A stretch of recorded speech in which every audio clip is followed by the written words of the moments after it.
I know we've been having some barista competitions, and I think we should have a more interesting barista competition. I know that the barista competitions, especially the SCA one, is not completely about espresso. It's more about the actual performance of being a barista, because you make a espresso, you make a latte, and you make some specialized drink. However, I think the real essence of an excellent barista, in terms of just espresso, not the other stuff, is how well can you adapt to other machines and other roast.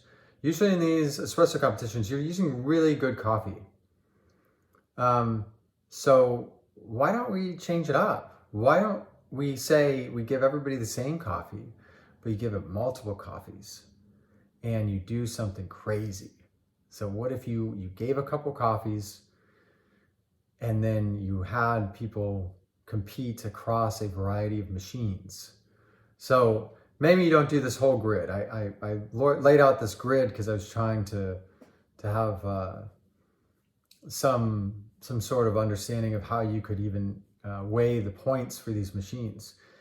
And the trick would be that these lower grades of coffee, or like Arabica Robusta blend, you would get more points if you could pull a better shot on the machines that weren't as good. So it's easy. It should be easier for someone to pull a good shot from a good machine, but can you pull a shot from a bad machine or a different machine?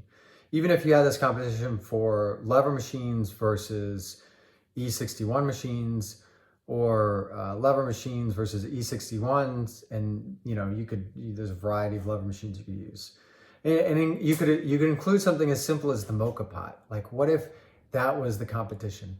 The mocha pot and an E61 and a lever machine, and who could make the best coffee from not the best beans?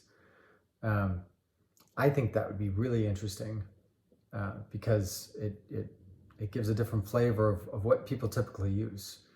I get the feeling most people will never taste a cup of coffee made from the beans used at competition, unless they're really lucky.